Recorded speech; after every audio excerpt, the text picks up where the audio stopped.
Rivet Froggy here. Hey guys, I'm back and I want to discuss what I did for last week in terms of studying and playing poker. So, last week was a slower week. I ended up going home for half the week to celebrate a wedding with family and friends, and that was super great. But because I did that, I didn't really have a lot of time to play live poker as well as online poker.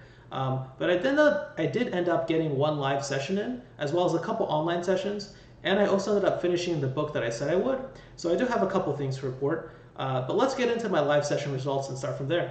Let's talk live results. So my bankroll from last week was $7,338, and after playing one live session last week, my new bankroll is $6,801. I lost 5 buy-ins that one session, so $500, and then plus $37 of time break, so I lost $537.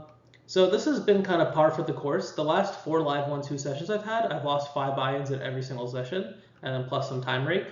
I'm definitely tilting and not playing well. I think I'm trying to make things happen. I'm trying to be aggressive. I'm trying to put money in the pot, and I'm just trying to force things to happen, which is just causing people to get value from me with better hands because I'm, value owning myself. I'm just overplaying hands that don't need to be played in certain ways.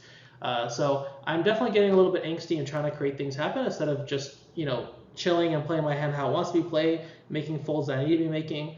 So I need to be playing more disciplined. So I'm glad that I actually got this half week off because I'm looking forward to this week where I can come in with a fresh mind and I can start playing poker well again and start getting this bankroll going in the right direction again.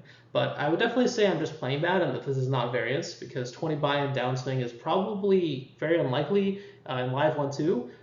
So I'm definitely not playing well. I am experiencing a little bit of negative variance as well, but I know I could do better and I need to focus on that. So going forward, I'm going to definitely try to do better.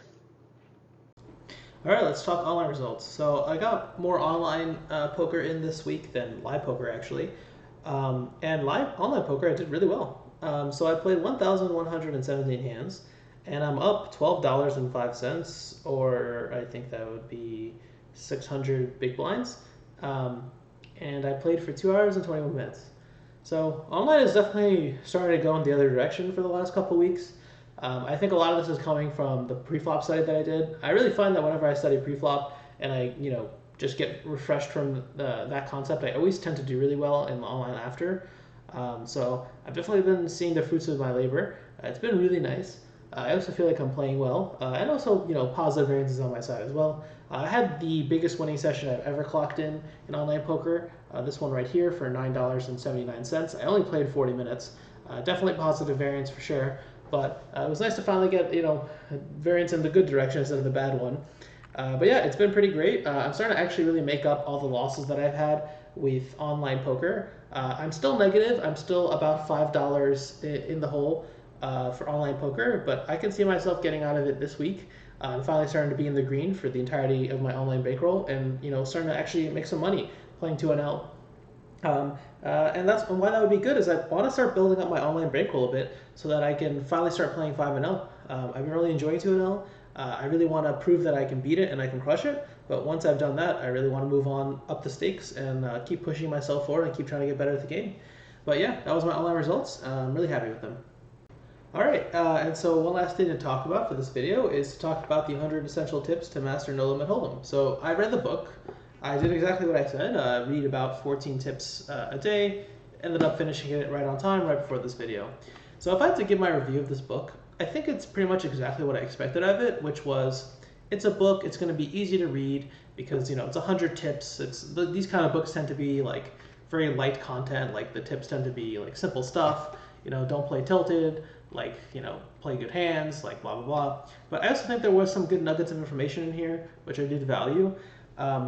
I was actually considering moving on from this book, just saying it was a nice book, had a good time with it, but I'm going to move on. I didn't get anything too substantial out of it. But I think you get as much out of content as you put in. Some content is better and you'll get more value out of it, but I still think I have more value I could extract out of this. So I'm actually going to read through this book again for next week. And this time I'm going to try to take notes and really actively engage with each tip. I think I have a good overview after reading it once, and I think I'm going to engage with the content better this time around. And I think I'll actually gain more out of it, because I think there's still some more value to gain out of this book. I think there were some tips in here that I think if I spent a little longer with, I would have assimilated the information and actually used it in my game, and I think it would help me. So I'm going to read this book again for this next week, and that's going to be what I'm going to study. And hopefully I'm going to gain more knowledge out of this. But my review for now, it's a nice book, but it's a simple book. If you're looking for something more in depth, this is not the book for you. But if you're looking for something light, nice to read, a couple nice tips in here, then I definitely pick it up. I think I'll have a better review going into it next week when I've read it twice. But yeah, that's the plan for now. But other than that, yeah, it's been pretty much just a chill, slow week. Again, I really didn't get to play that much. It was nice, took a little bit of a break, but I'm ready to come back into live and online poker and studying, ready to hit the ground running this week and play well. So I'll see you guys next week. This has been fun. This is Froggy signing out.